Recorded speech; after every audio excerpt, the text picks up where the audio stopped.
Black Estate, Our Interest, Our Voice podcast, where you can hear real conversations on real topics about real issues affecting our community, get real views and real advice from real professionals about real estate and business. Hello, everyone. My name is Tinisha. I'm CEO and founder of the Black Estate magazine, and you are now at the Our Interest, Our Voice Black Estate podcast. Today, we have the honor of being here with CEO of Dwell Realty, Property Management Group, and Commercial, Chris Guinn.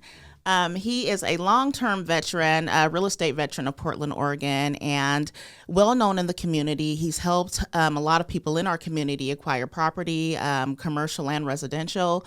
So we are here today just going to ask him a few questions, get to know Chris a little bit better, and people that are out there that are interested in becoming a realtor or just knowing a little more about it, this is where you want to be. So, Chris, are you and your family? Well, first of all, thank you for coming today. I appreciate it. Thank you for having me. Yeah, I wanted to say that first of all. I appreciate being on your show here. I understand I may be the second guest. Right? Yes, you are my very second guest. I'm honored. Thank you so much. I'm looking forward to this. Thank you. Yeah. I know you're a busy man, so I really appreciate you taking the time out today. My pleasure. My pleasure. Now, I have a few questions I got a lot of questions for you. Okay, I hope I have answers. Yes. Well, we're going to start off with, are you originally from Portland? Where are you and your family from? Yeah, I'm born and raised. What people call a unicorn these days. Right. A black person born in Portland. And pretty much a part of that first group of black Portlanders that were kind of raised here in Mass, roughly between 1950 and 1970, So, Right. But yes, I was born and raised here. My parents were like a typical situation, parents from the South, and part of the Great Migration came up here. Right. And so yeah, I've been born and raised here pretty much in Northeast Portland my whole life. Awesome. I'm of this dirt here. Yeah, nice. This is my city. Nice. Yeah. And how many generations would you say of your family are here? Well, like I said, my mom came in the 40s, like a little bit after the war from Texas. Mm-hmm. So I'm really the first generation of actually born here, but my mom and my dad came here like in the 50s and whatnot. So we don't have a whole lot of history going too far back, and that's like a lot of black folks in Portland. Our time here has not been that long, So, yeah, we haven't. We probably have what would you say, about 4 to 5 generations of black families here in Portland from the conception of Oregon, maybe. Yeah, you're getting there now. Oh, yeah, I guess so now. Yeah, I remember I couldn't say that. Now we're contributing to the right. No, yeah, you're right. Yeah, I guess so now because my mom and I have children now, and even I have grandchildren. As one grandchild. Wow, your grandpa. Yeah. I have a little daughter, stepdaughter. I'm sorry, my stepson has a daughter, and so she's my only granddaughter. Awesome. Yeah, my other kids are taking their time. Right, good. We always want them to take their time. Don't want them to ages too much, right? No. They're live, But yeah. So I say 4 or 5 generations, and so, nice. And so let me ask you, tell me a little bit about your history. How'd you get into real estate? I know that you started off as a hairdresser. Mm-hmm. Were you a hairdresser or a barber? I don't want to miss. Yeah, no, it was all the above. Okay. I come from a family.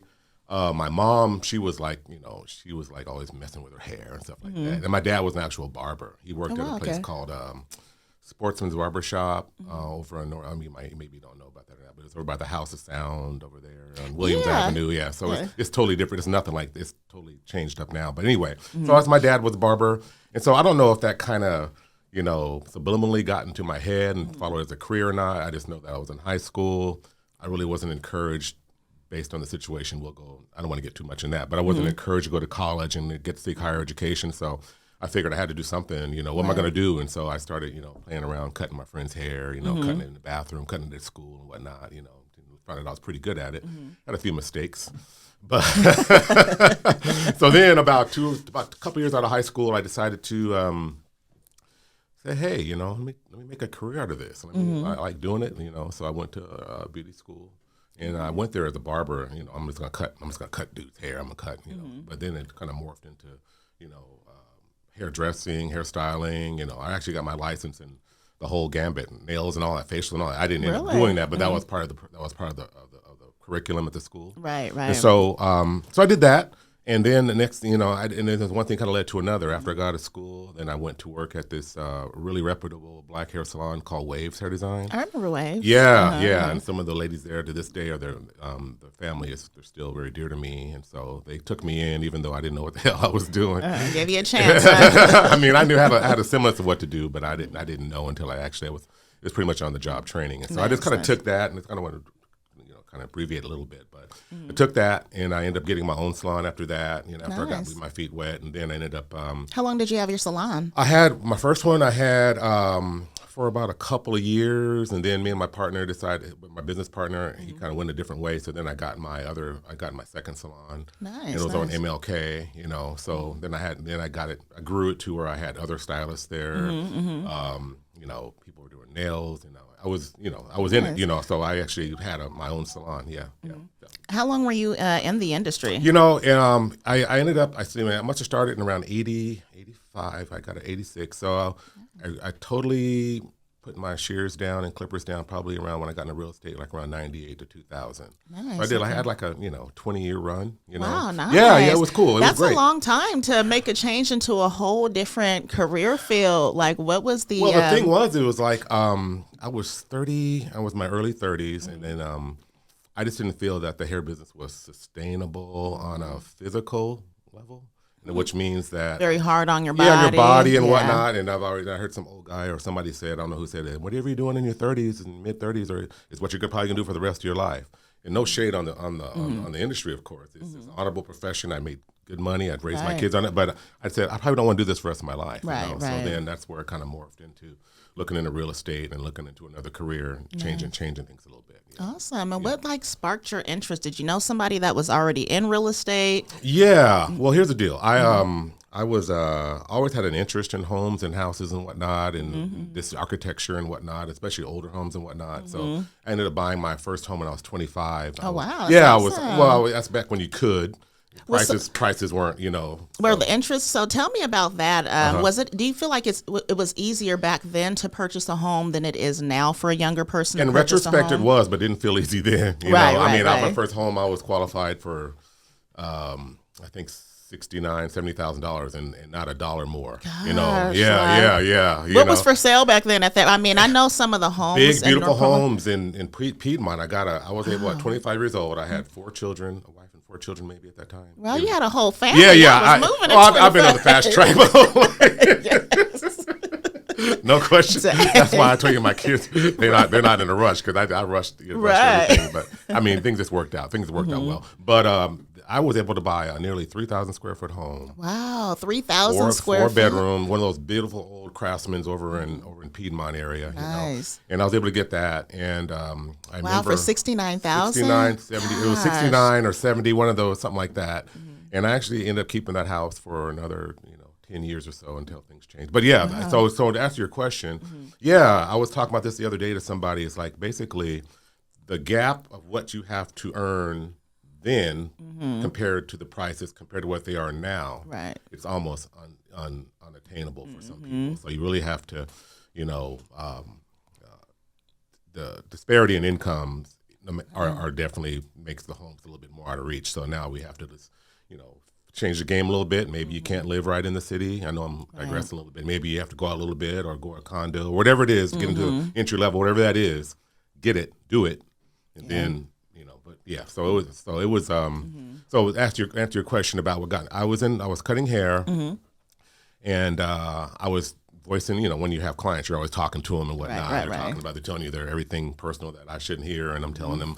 Right. Oh my gosh. But it was cool. And so my friend I went to high school with, his name is Tom Portlock. And he said, Chris, man, he said, you should get into real estate then. Like, if you want to, he said, because he had a company. He was in real estate already. He started in commercial. Then he got Was he a brother? No, this is a white dude, cool friend of mine, one of my brother from another mother is what he's remains one of my very, a good ally, especially someone that introduces you to a new field that you really didn't probably see many of us in back then. No, at that time, no, not then. I mean, I had a friend. His name is Greg Washington. He works at Living Realty now. We remain very good friends as well. He got into it. he was into it a few years before, and then there was Erlene Pinson. I mean, I could really I've heard count. Erlene. I could count people like on one hand. You know, Jewel Robinson was in it. You know, she was actually one of my clients. So Jewel, she's over at John L. Scott now. Okay. But anyway, so yeah, you're right. So there wasn't a whole lot of representing Black folks being represented, and people of color in general represented in the business, real estate business. So especially here in Portland. Yeah, especially in Portland. Yeah, and so so Tom went. We get to talking, and then I said, "Man, okay." He said, "You got to just go to." I said, "What do you got?" He told me how to go to school and what it takes and courses and whatnot. And so I went to school and shut down my business, my real estate. My hair business. So how long after you got into real estate to where you were able to actually shut down your other business? Like, how was that transition for you? Yeah, the transition was first. It was close my business because it was a lot. It was a lot going. I couldn't concentrate on all that, you know. Yeah. So I still did hair, but I just shut down my salon. You know, people kind of went their different separate ways and whatnot. And so from the time I went to school, got out of school pretty quickly, I still opened up my little shop in my basement. So I had to keep the bills being paid. Had your side hustle, right? I was here. I definitely had 4 kids back then, and so they didn't stop needing food. And bills didn't slow down to let you get your business up. It was really scary. It wasn't scary then, but in retrospect, it was kind of a, It is that transition from going to work in a regular job or something that you feel secure in, where you've been used to getting your money, to something that you've never done before and wondering if you're going to be successful in it, and is the business going to be there for you? Right. That's nerve-wracking. But the good thing about it was I was already kind of somewhat baptized already from being in business, so I never had a job anyway. I always had my own business. Right. So you were used to the hustle. I was used to that. I was used to the uncertainty and what you had to do. Yeah, the hustle for sure. And so, but definitely, it took about 2 years to get from where I didn't do hair anymore to where I could do real estate as a full-time, put my full-time into real estate. Right. And it happened pretty quickly, and I will say that I was able to somewhat parlay the business relationships that I had in the hair business into real estate. Yeah, I would think that would be a wonderful segue. I mean, because of all the relationships and the people that you're meeting and talking to during the process of working with them. I had a couple of agents that were on my team last year that were cutting hair and that had hair salons. It's a common transition. It is. And I kept telling them, like, hey, you got your whole elevator pitch while you're doing these people's hair to find out, what's going on with them, who's getting ready to sell their house,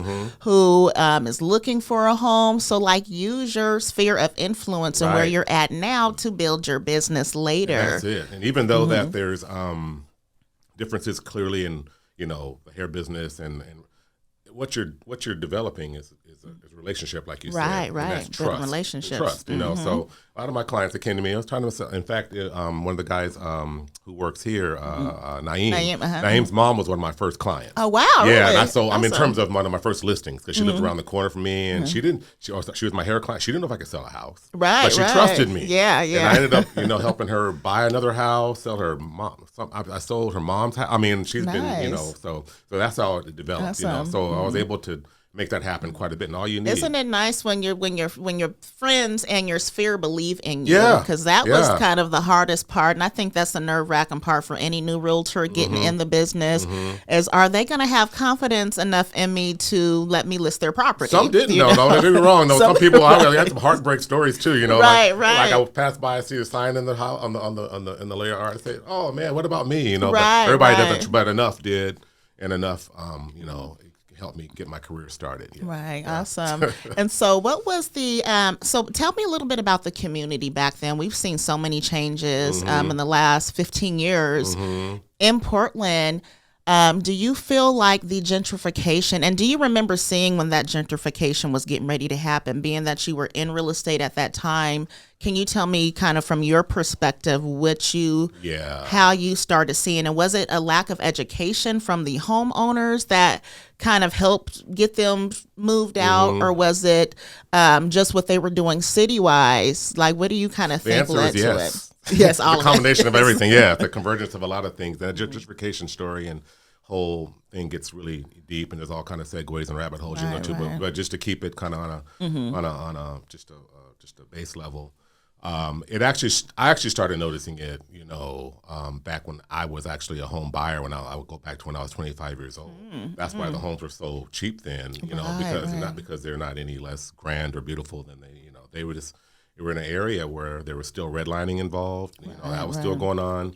So people who had their homes for 30, 40, maybe 20, 30, 40, I don't know, a long time, still weren't getting the value increases, because the neighborhood was considered, subpar or downtrodden or whatever you want it was. So I was actually somewhat of a beneficiary at that time when it came time for me to buy my first home as a 25-year-old in my neighborhood, a neighborhood I always said I wanted to live in. Right. And that's where we should have been buying back then. Like I've met so many white people that back in the day that bought 30, 40 properties in Northeast and now that are like cashing out. And so I feel like because we didn't have that information, like you need to be buying now. We didn't have that many of us in the field to and our parents, a lot of our parents, I mean, I'll speak for myself. My parents didn't own a home.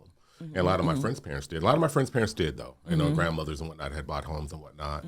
But I didn't have a lot of education or mentorship, and or because what you got to do, buy your home, and the things that that checklist. Nobody has those talks. I didn't really learn about the purchasing process until I got into real estate myself, and then once I found out, I was like, I got to tell all my family, got to tell all my friends about it. Right. But I knew I wanted a house. I knew I needed one because I was a young father and I had a family and whatnot. So back to your question about gentrification. So I was able to somewhat benefit from the lower prices, at that point. And a lot of my friends back in those days, and how old was I in 1990 when I was probably 25 years old or 26? And a lot of the friends I have today that come from other places and whatnot, or some that were coming into Portland, working at places like Nike and Intel and pharmaceutical companies and whatnot. There were professionals that starting to come into Portland, black folk starting to come into Portland. We got on the map around then. And they were going out to the suburbs. They didn't, they weren't interested in those houses in the neighborhoods, and no shade, I understand. I mean, the schools were better out there. That their education was. A lot of people from other places, especially black folks, they're kind of more. A lot of us are very suburban minded, suburb minded. So, but something about me and my particular choices I decided to take were like, I want to invest in my community. I want to live in my community where I've always lived. I want to invest here. I want to be here. I want to raise my children here. I know the schools weren't great, but I'm gonna, me and my wife are gonna do what we can to supplement, their education, that. So anyway, so those were about my choices. But as I progressed and got older, and then I say the magic year was probably somewhere between 98 and 2000 when all of a sudden, redlining was over, house values started going up, people started coming in. Portland, the secret was kind of coming out of the box, Right. So when did you start seeing the droves of people moving here? I know like a few years ago, like there were so many people that were coming from all over the world, people that were coming from, and I know this because when I was getting my real estate license, I was driving Lyft part-time and I was picking up from the airport all the time, and it was people moving here from Australia. Oh, yeah. It was people moving here from South Africa. It was people moving from China, like everywhere. And I'm like, how do you guys 20 years ago, nobody knew what Portland was. They would be Portland, Maine, or there's black people in it. Well, you're 100% right. You kind of came in on I don't know if it's the tail end, but definitely. But I'm going to say around the turn of the century, millennium, whatever. It was a whole lot of things. The turn of around 2000, 98, 2000. I started noticing one clear thing started materializing in front of my eyes. I was like, all of my clients that are selling houses were older black people that were ready to take advantage of the sudden value that their homes had, and the people say, "Oh, they gave their house." No, everybody didn't give their house away. My job, and we'll talk about this later, was to make sure that the people I knew that trusted me as a young agent got represented properly and got every dime they deserved for their homes. So I noticed that most of my clients, and I was able to list a lot of homes early. As a lot of young realtors aren't there. They have buyers a lot. And I was able to do a lot of my share of listings. I'm saying that it's not so typical when you first get into real estate, which I'm grateful for. It's hard to get those listings. Once again, it was parlayed from my business, the hair business to that. And so I noticed like a lot of my sellers were older black folks at home, and then my buyers were young white people coming from different places, usually not Portland. They'd come from. People always say California. Actually, it wasn't that many come from California. They're coming from Midwest, Chicago, New York, East Coast, West Virginia. And they were like jumping on buying these homes, and then my black buyers, I was still selling them places out in other places in suburbs and whatnot. So why do you think that was, that they that Black people, and I kind of know why, because I grew up in Portland too, so I know what the area was like back then. So what do you think, with you being in the market at that time, what was the push for them moving out into the suburbs? I think it was a change. I think a lot of us made a choice that, because let's understand that a lot of Black folks that bought houses in so-called North and Northeast Portland, within that grid, that wasn't necessarily their choice. I mean, they bought where we were segregated to be allowed to buy. Right. And we made as being Black folks and resilient as we are, we made the best of it, and we made those houses nice, and we kept them up and whatnot. And so, at some point, when the neighborhood started to crumble, I remember when the whole gang started happening a lot, gang issues, crack and drugs and whatnot. Right. Neighborhood was blight really set in. White flight was, was still inactive. Yeah, I remember that. I mean, it hit our neighborhood so Absolutely. hard, and there's not a Black person that it did not affect. Absolutely, and some open drug deals and whatnot, prostitution. Right. And so, some people just like, hey, I want to see something different. I want out of here. And I don't. Once again, no shade. I get it.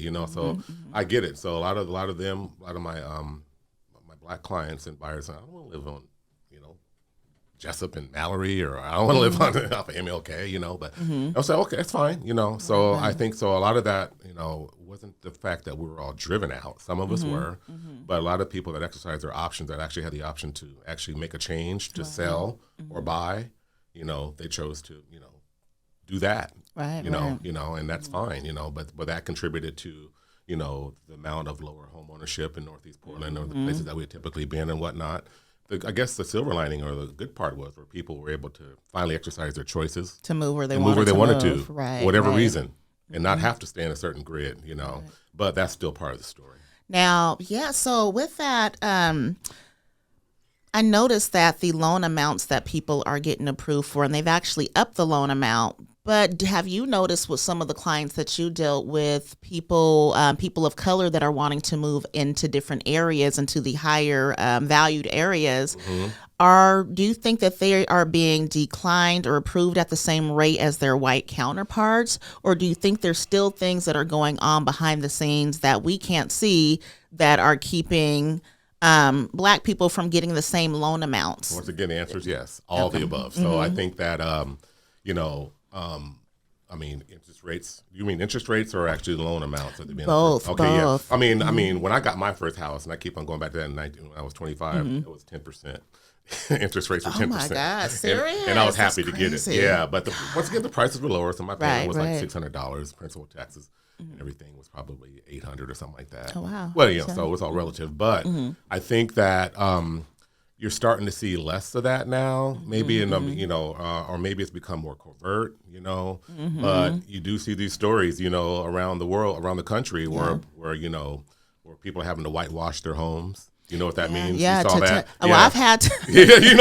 I have a really funny story. I was getting ready to sell my aunt's home, and she lived over off of Borthwick, and she's been in that house for over 30 years. And her main reason for wanting to move is, for one, she was just getting older, and she'd been over there for years. She had stairs that she had to go up to get up to her front door, and to stairs in her house. So she just wanted it to be a little easier to move around. And she wasn't selling out. She was moving because she sold because she wanted to, right? She wanted to, but part of the reason Yeah. also that she said is that when she came home, that she didn't feel like she was in her same neighborhood, that all of her neighbors that she, that they lived side by side with for years, and she knew her other kids, they had all moved out. So she said she felt like a stranger in her own neighborhood. She was like, it'll be days and days before I see one single Black person walk down the street. Yes. She says, when I'm walking into my house, the neighbors are looking at me crazy, like, where did I come from? Yeah. No, I've heard that a lot. Yeah. So she was like, I'm moving because I just, I don't feel comfortable in my own neighborhood anymore. And plus, she just needed to downsize as well.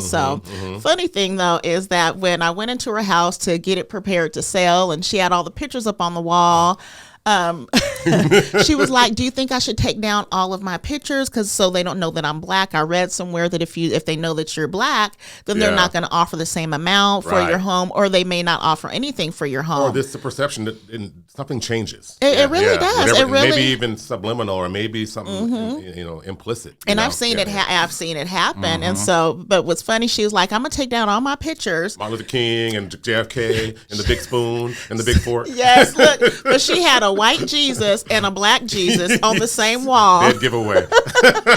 Grandma, you gotta take that down. It was the white Jesus and the black Jesus both. So.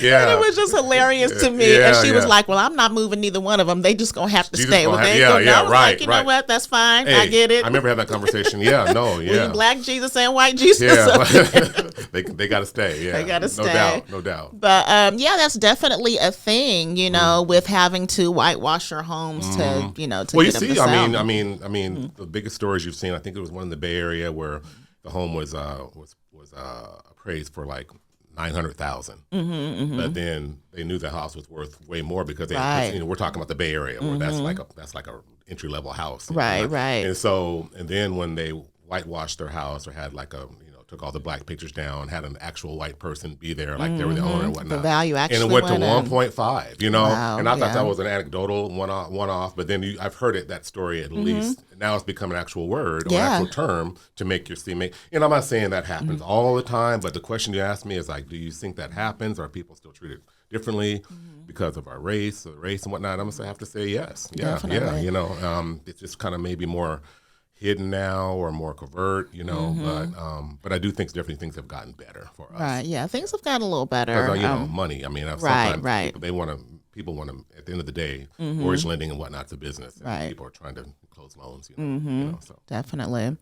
Also, let me ask you, so back to you being in real estate and you getting into doing residential and what was the market like back then?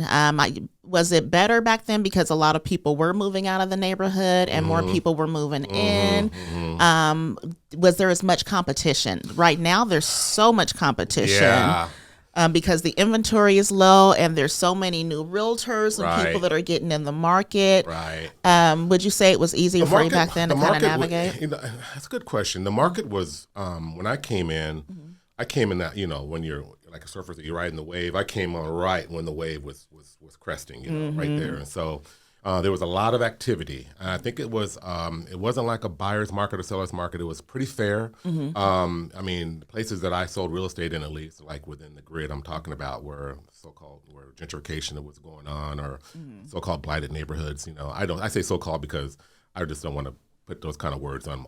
I mean, they're real, but I mean, I've always loved the neighborhood, so I'm just keeping it real. Right. But the activity was a lot of. There was a lot of activity. There was a lot of buyers and sellers. I don't think that anyone was really in control, but I did a lot of volume. A lot was going on. I mean, to this day, I can speak to the realtors that were kind of getting into business about that time. We can kind of reminisce on like it was wow, popping back it was, then, right? It was. I mean, at one time I remember I had, my goodness, somebody might laugh at this, but to me, all by myself with no assistant, I had like 13 or 14 properties in escrow. Wow! I mean, at the same time, that's same amazing. Time, that's a realtor's dream. I mean, I think one time, 2004. I mean, I made so much money in a month. I was like, wow. And I didn't get into real estate for the money per se. I got in for the change, right, and for just to see how I can do in this business. I mean, I've never been really motivated by money to do anything. I kind of I gotta like it. I gotta have interest in it first, and then we'll see where it goes, right? And so back to your question. So, the market was very, very active. It was a lot. It was a time of dramatic change. Right. There was a lot of opportunity there. Right before our eyes, and so I'm like on the front row of this whole gentrification thing as a realtor, right on the front row, being right in because gentrification, usually people are not talking about businesses. Sometimes they are. They're not talking about anything. Usually they're talking about real estate, where people live, who comes in and who has to go. Right. So I was right on the front, so I have the opportunity to be on the front lines of that, and so that's why I appreciate these kind of interviews and things with these conversations because I think the narrative seems to get kind of skewed. Sometimes it was just one way, right. But it wasn't. There was a variety of factors that create the story of what happened here, and our city. Right, definitely. Now, you brought up also the gentrification, like, of businesses. So let's talk about that. Since we've been through this wave of gentrification and it's still continuing, it's no secret that how we've seen it affect our Black businesses in Portland.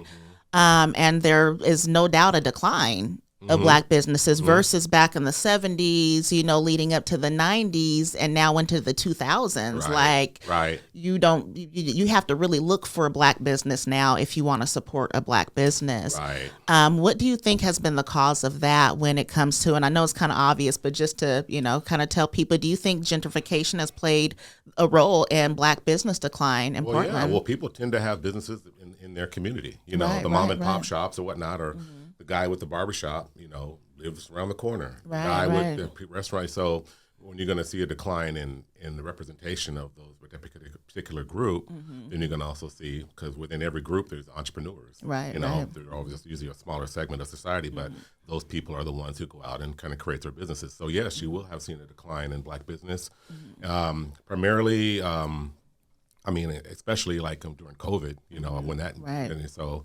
But the good news is that there are avenues out there for us that actually help Black folks, get into business more. I'm starting to see a more of a increase in our business as well as other businesses. But for sure, I've part of my business now, commercial business, is commercial leasing, and so we've been able. In fact, I might need your help or someone's help. I want to do a like a story or like a pictorial of Black History Month next month to show the amount of people of color and Black people we've been able to put into a diversified. Let's put it right here. I got array. your whole editorial write-up for you. I got you, and we can put the businesses. I would in appreciate there. that. Yes, I mean, I want to, of course, with the permission of the people that we've helped. I don't think that'll be a problem because that'll help, expose their businesses as well. And I'm proud of the work that we're doing. Tell me about some of it. Yeah. Man, I mean, what I was telling the guys out there, when I got here is that what I'm most impressed with or most happy about is the diversity of the businesses that we're involved in now. Not just, like I was saying, not just hair salons and barbecue joints and whatnot. Like I said, no shade on that because I love it. I had a hair salon. And those are great businesses. I love some barbecue. I love all the above. But we are everything. Right. That's just a part of what we can open up. We're home designers. Absolutely. We are electricians, stagers. And painters. I mean, we helped a young lady she had a school, like a preschool that we helped her start. Awesome. Is that here in Portland? In Portland, yeah. Awesome. Yeah. That's what I'm really wanting to see is more Black businesses in Portland. Like we should not have to look so hard for them. Like we used to have all kind of restaurants and we had one-stop places to go get our music at. And like we have to take the lead like you're doing with your Black estate. I mean, you're actually when I looked through the magazine, I saw people that I hadn't, that I didn't know existed in real estate or in business. And they're younger people, I guess because I'm not that young anymore, so I don't know. They're like my children's age and whatnot, but still. And so I think it's like the opportunity, the thing I was talking about a second ago. Yeah. We're going to need to, show those amplify. faces, so that we know who to support and who's doing what. It's not about us not wanting to. Black people don't support Black. Yes, we do. My business was built on the trust of Black people. Right. In both hair salon and my real estate career. I don't want to hear all that. We don't talk to each other. We don't trust each other. That narrative is total BS. I don't know what I can say on this show, but so anyway, I think that we just need a lot of times it's just the lack of knowledge of who's in it, and then maybe we're not doing a good exposure. job, and maybe we're not doing a good enough job of our own as putting ourselves out there right, too. true. So there's some dual responsibility there, and so the commercial aspect you're starting to see. I mean, one of my agents helped a couple of young Black men buy a $2 million building. Wow. Down in Old Town, yeah. That's awesome. Really proud Recently? of those brothers. Yeah, like close, So what business can you tell anything about the business that they're going to start? What are their names? One is I have to reach out to them. Yeah, one works for Nike. And what's this? Wale and Cyrus, I think, are their names.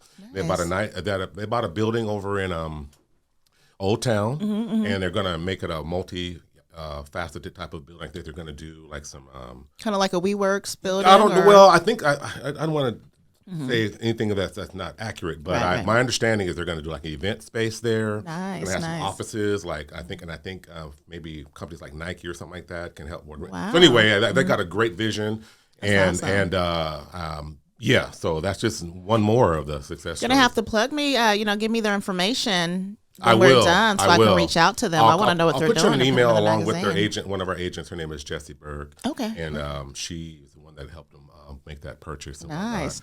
Yeah. Well, go, Jessie. Yeah, and we got a group of Black folks right now, a family that has a beauty supply business, and we're helping them. Nice. Are they going to do that here in Portland as well? They're going to do it in Portland, yeah. Nice. Yeah. We need our own beauty supply. I mean, they've been pretty much e-commerce right now, all they're internet-based and whatnot, so then they're ready for their brick and mortar, and they heard that we can help them, and so now we're helping them get a space. And, that's awesome. Yeah, it's called, a shout-out to Queen Nunny. Nice. Queen Nunny Beauty Supply. Yeah. Guys, hear that? Queen Nunny Beauty Supply is coming to Portland soon, so be sure to support. Mm-hmm. Yeah. So those are, I can't think of all the, but when I hear about, the lack of Black business and whatnot, then I tend to be optimistic, and I kind of stay on the positive side of things, all the things that are working. When I hear there's no Black people in Portland, who am I? Who are we? There's plenty. Don't make us invisible. Right. And don't concentrate so much on what's not happening. Although that's important. Let's help, blow up the folks and amplify the folks who are, actually taking that step, because business isn't easy. It takes a lot of guts. Yeah, especially to survive being in business or starting a business during this pandemic season that we're in, and we have no idea when it's actually going to be over. No. So how have you noticed, and how have you also pivoted yourself during this pandemic? Past couple of years that we've been in, how have you been able to stay afloat and continue to grow your business? Well, luckily, our real estate brokerage pretty much concentrates, or I should say, it's more ideal for people who already have established their business, just because of the way our structure is based and whatnot. Right. So people, by and large, have been able to kind of sustain their businesses. And the market, the real estate market, really didn't take a hit. It hasn't. It's funny. I was having that conversation with somebody the other day. I was like, I'm not going to lie. Since this pandemic, this has probably been one of my best couple of years in real estate. I'm kind of embarrassed to say that, when I know it's almost like you feel you're happy, but you kind of feel bad for the people that have really had it hard during the pandemic. Right. Because there are people that have lost their jobs and that have just been in really horrible positions. But at the same time, that's why you also need to know how to make that pivot and look for other things out there.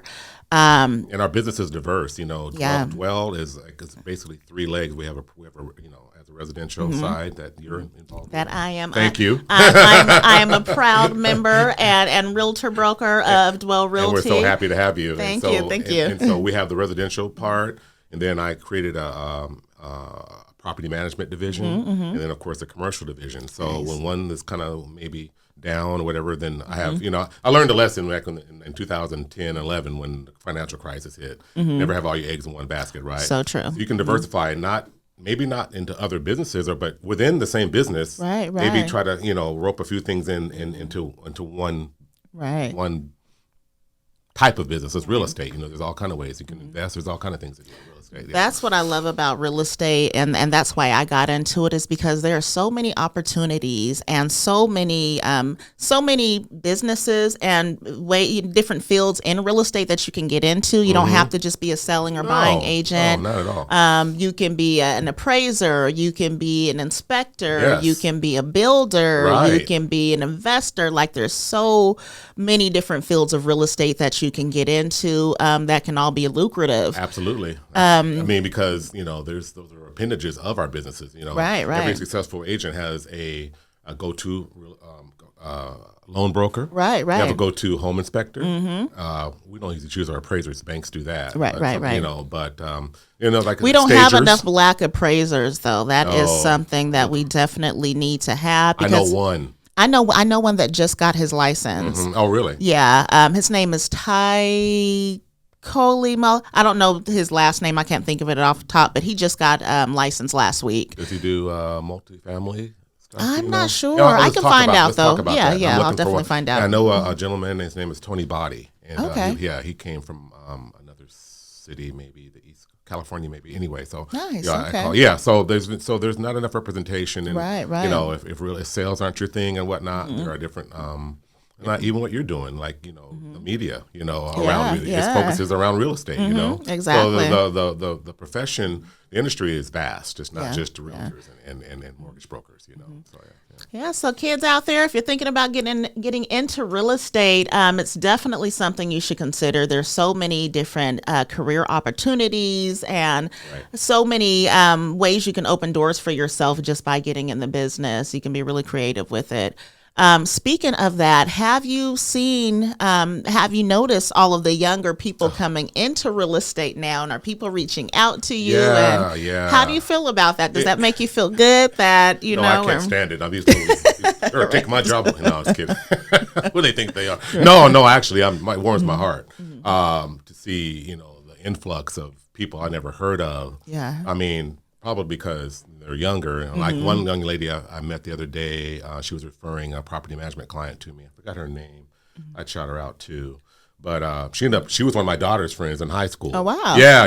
And then I remember, on social media, they'd have these things like, somebody would shout out, I'm looking for a black realtor. Right. I remember when those names would always be me, Yeah. Arlene, Greg, the 4 or 5 people in real estate. Now I'm seeing all these people. I'm like, and I make sure I like every single one of those posts. Yes. Like, love, if I know them, I happen to know them, And I love it because people are actually seeing, it work. They're actually seeing other people that, got into it back in, 20 years ago, 30 years ago, whenever. Right. So, I love it. I think it's, I want to see more, Nice, I wish they all would come to dwell, but. I know, right? But, so I'm really happy. And I was able, I have a black commercial broker now at DR.com. Nice. Okay. His name is, shout out to Ashley Butler. Nice. Yeah, Okay. yeah. Shout out Ashley Butler. Yeah, he's the one that's helping Queen Nunny get their retail space out there. So. Awesome. So how is the segue from residential into commercial? Commercial has always been something I've been interested in getting into as well. With real estate, you always want to be advancing. You don't ever want to just be stuck doing one thing because you want to open up those opportunities. Right. How is the commercial market? Like right now with everything that's going on, are there tons of buildings? Like, is the funding there for people to get commercial loans to build up businesses? Has it been slow? Like, what's going on that the transition side? was basically with me. It was like I was saying earlier, I wanted to diversify, and I always had an interest in commercial real estate as well. And I was back when I thought I had to get a commercial license. Somebody said, no, you don't. You have a real estate license. You just have to understand what commercial is. And, so I kind of dipped my feet in the water. Did you team up with another commercial brokers? That's what they always recommend. I've been with Keller Williams and Premier Property Group and EXP.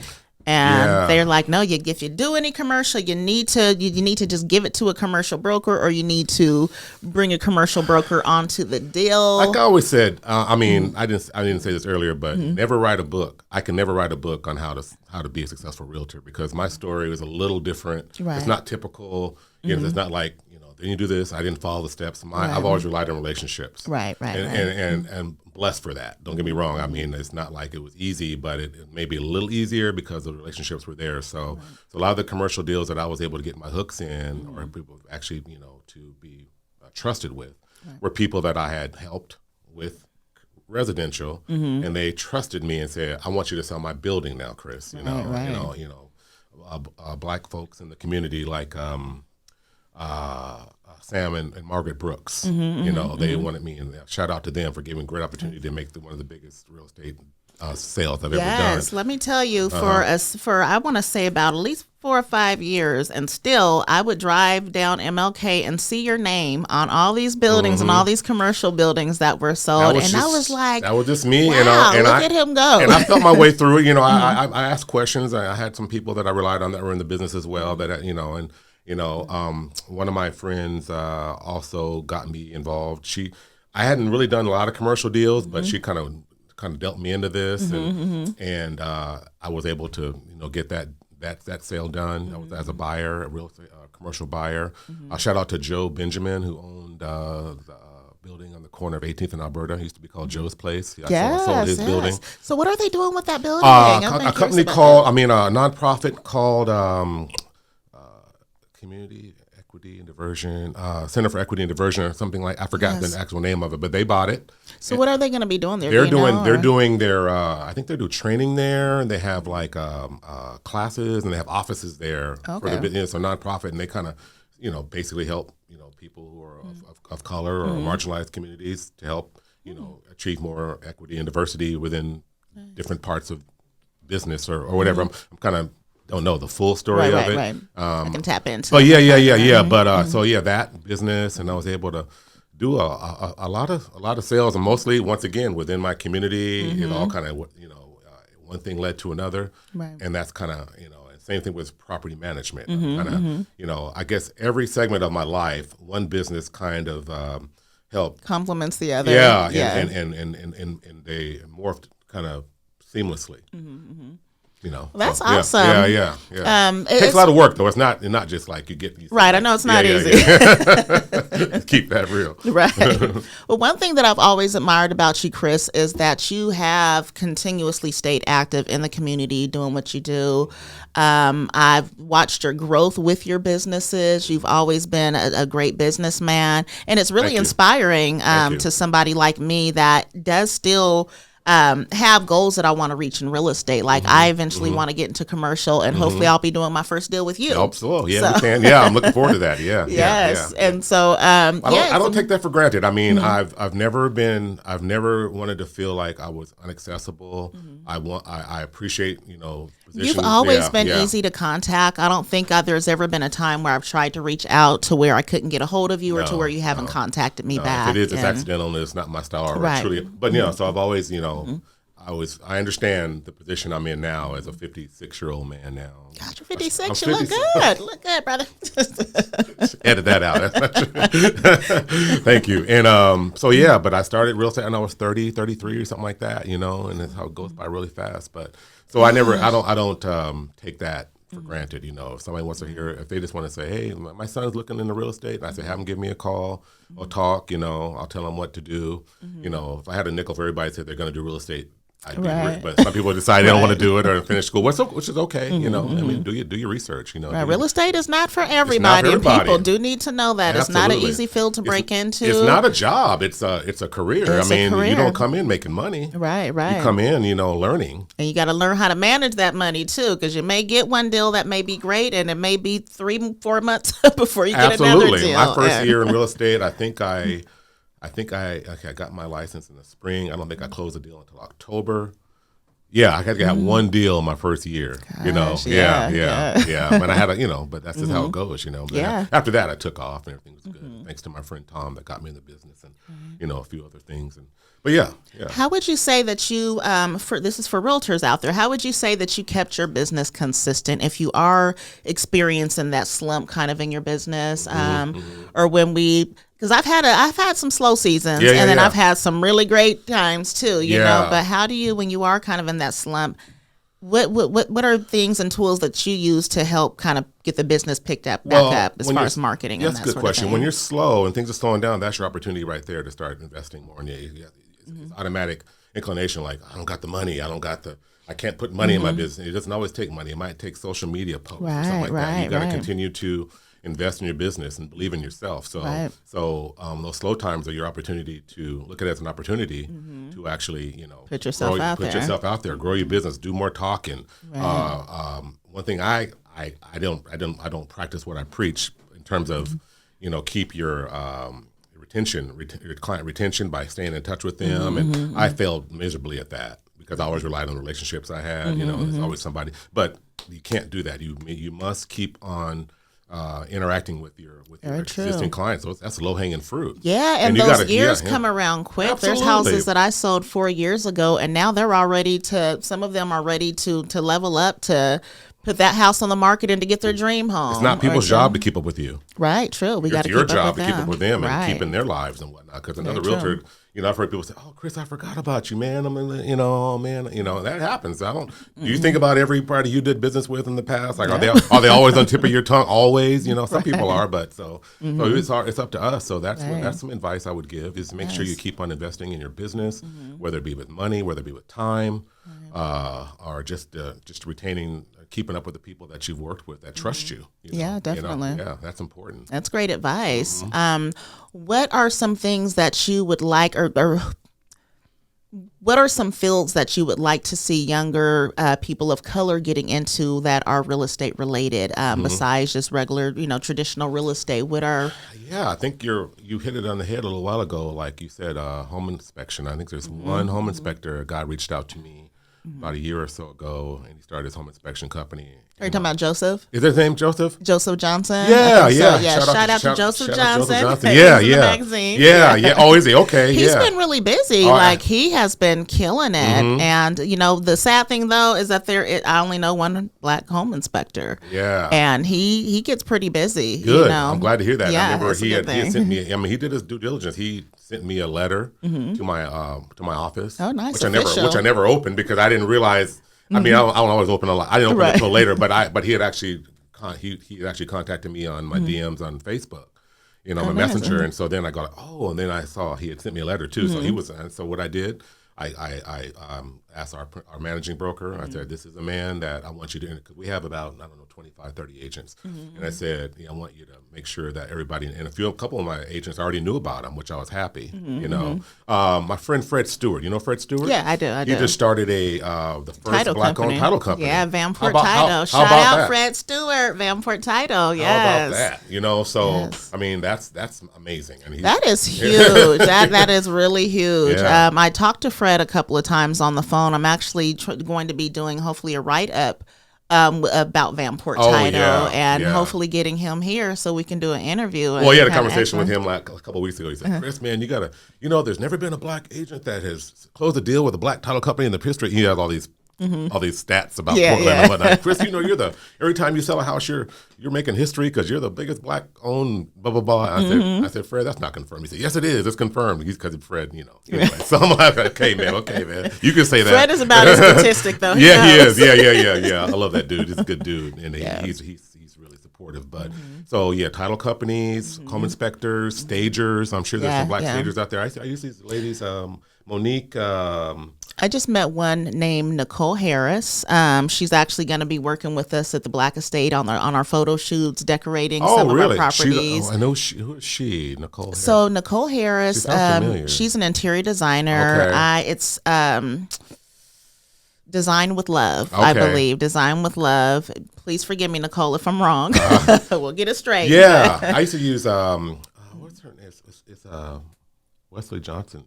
Monique Johnson. Okay. Now she's an actual realtor now. She's an agent now. Nice. So she's at Living Room 2, I hear. But Does she still do interior design as well? I'm not sure. Well, she did staging. She had a business called Two Cute Cousins. It was her and her cousin. Oh, cute. Yeah, it was cute. It was a great name. But I don't do a ton of sales anymore, and so I kind of refer most of my sales and things. So I'm not really involved in that process as much as I used to. Right. But yeah, so that's another one. Like you said, home inspectors, appraisers. I mean, there's just so much. I mean, what about contractors? I've been having a really tough time finding contractors, and not just just contractors, period, because everybody's so busy. Oh, yeah. Contractors are very, very busy now. Good. I'm glad I'm not the only one experiencing that. So I'm trying to find contractors for the magazine, because I have clients, not just for my clients, but for other agents and their clients. Having those resources are important. Absolutely. No, I have our property management company. We use they're as important. Contractors are important to property management as like a mortgage broker is to an agent. They're a major part of getting things painted and fixed and whatnot. And so we have our relationships built with a lot of, but it's kind of hard to. We kind of keep them close to the vest. Right. But yeah, there's definitely. I try to hire as many contractors of color as we can. A lot of them are in different aspects of contracting. There's framers, there's lawn maintenance people, right. There's people who have cleaning businesses and whatnot. And so we try to, property management is really a great tool to be able to use, help utilize other businesses, especially women-owned, black-owned, brown-owned businesses. Yeah, for sure. Well, that is one of the things that I am hoping that I will find this year is some of these services to put in the magazine so that they're easy to they're easy for us to find, and other realtors, we do rely on these services. If you guys are thinking about career fields to get into and what's in high demand, anything that is around real estate, you guys are needed. So just know that. Well, lean on me. I mean, actually, if you want to know, definitely, yes, I'm going to be hitting you up. I'll put names out and then how they respond is totally, how that please, goes. But I'd be happy to do that. I would love that. That's a win. It really is, and to have vetted services that that people can trust is everything. I don't want to just be putting anybody in there, referring anybody. So getting them from you, I know. I'll, there's some names I wouldn't give you, but I mean, I wouldn't. Yes, I know what you mean. Like I'm looking. I've been looking for some cleaning services. Actually, heard a really bad story about a cleaning service, and I'm not going to say the company's name. But they went to one of my agent's mother's home to clean their home, and they stole $1,800 out of her purse. Oh, that's great for business. That's awesome. Right. And it just were they bonded? See, all of our folks are licensed. I don't know what they were bonded with our property management company. And it wasn't anybody that I referred to them, but I told her, I was like, I wish you would have asked me first. Before you that's a requirement. These people into your mother's home, because you want to make sure that you're getting good services. Everybody is not on the up and up, and we want to be able to do business with our people, but we all need to be doing business the right way. Absolutely. Absolutely. No, integrity needs to be there. I say being black, that'll definitely get you to my front door, but it won't keep you in the house. Right. You still gotta do the work and be professional, and I'm gonna give you the benefit of the doubt at first, but I don't want $1,800 coming up missing. Exactly. Ain't we don't do business like that. Never that. Right. What's funny is they got $18. Right, $18. I'll take $5 at my right. Definitely. No doubt. Yeah. Now, with the commercial side of things, I know things are so much sweeter on the inside of that. How long? What do you mean? So, like on the pay end, commercial versus residential. Yeah. But how long does those deals take to close? Because I know that's a lot different than a residential transaction, right? Well, they're the same, but they're different. The same in terms of you got to have a buyer, there's got to be a cash source, whether it's financing or cash, and there's got to be a contract, and you work through that through the due diligence period or the inspection period, and you close. So those things remain. It's still real estate. Right. However, the differences are, I think what you're asking are like the closing process. That's what closing process is pretty much the same. Really? So you can still get a 30-day close with the not 30 days. I mean, the process is the same, but the length of time, usually due diligence time is a little longer.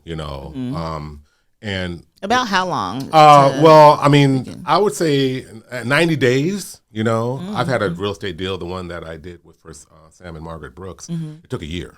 Wow. But only because it's a huge deal. There was like some down payment, and there was like there was a lot of things came into play. But my average commercial deal is like I'm done around now. I started in November, and we're still in due diligence until February, so that might take about 4 or 5 months. Okay. Well. But you're right. I mean, at the end of the prices are higher. Right. Yeah. I mean, everything is $1 million is where that's entry level, commercial out in Portland now, Nice. So, and the biggest thing I notice about difference between residential and commercial in terms of the actual client is it's not a lot of emotion as involved as much as there is in residential. So true. They don't need the big yard or feel like the schools aren't important. Those things that are so. You don't have to counsel them all the way through. No. It's kind of like dollars. Does it make sense? Do we agree upon this? And it's just more it's more transactional. Right, less emotional. And so at least that part, you don't have to massage people through it and, emotions like, they're still there, but not exactly like residential, Yeah, that's the hard part about residential behind the scenes people don't know about. It is a very emotional experience for the sellers. Right. When they are selling their home, especially if they've been there for years. It's really emotional, and people sell for all kinds of different reasons. Right. I don't think I've had any sales that are the same. No. And there's been challenges and obstacles and everyone, so it is like I've had people call me at 12 o'clock at night freaking out. I'm done. I'm out of here. I don't know if I want to do this. Cancel the contract. I said, well, you're the seller. You can't really do that. Right. Oh, I had a seller cancel the contract on me. That's right. That's how. You can't really do it, but you can. You're right. It can be done. Yeah. Yes. Not a smart smart thing to do, it's not. sellers. No. If you accept an offer and you hire an agent to help you sell your home, you have all that period of time beforehand when they're planning the marketing and all that to really think about what you're doing. And if you want to back out, you do not back out after you've accepted somebody's offer and after they have paid for their inspections and appraisals. You just don't do it. It's a contract. It's a contract. It is a contract, and you have to honor that contract. And when you don't, it gets messy for everybody. I mean, they have an out if they don't like, the inspection, what they're asking, and then both parties can agree to walk away. But that has to be initiated from the buyer's side. Exactly, from the buyer's side. So we're going to talk about that in a later show. No doubt. So those are the difference in commercial real estate, and there are loan programs out there. There's SBA loans you can get, with as little as 10% down for a building, Really? Yeah, so what are the requirements for that? Say if I were wanting to purchase a commercial property, what would are the standards the same for your credit with residential as it is for commercial? Do you have to? Yeah, it depends on. You can't come in with below 600 scores and like that. I mean, these are investments. Right. So the down payment's usually a little higher, because once again the risk is higher. Right. Unless you use something like SBA, which is like 10% down. Also, Heritage Bank has a really good commercial loan out now. Really? Too, okay. Lower terms. I'll send you the information on that. Nice. And so anywhere between 25 to 30% down is what you're going to need to put down on a commercial property. You guys hear that? 25 to 30% down. That's where banks start looking at you. To put on a commercial property. So for you guys that are thinking about getting a commercial property and wondering what it takes, listen up.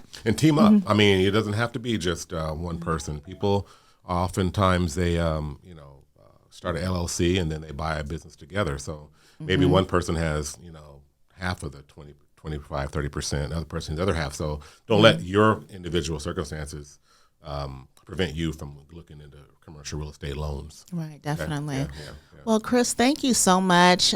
We are going to, I know Chris has some things. I know, right? It went by so fast. I wanted to talk more. Yeah, I'll come back. Yes, but I'm getting ready to go to LA, you guys, on Thursday, and I have a 1:30 COVID test appointment, so I can catch my flight. Yeah.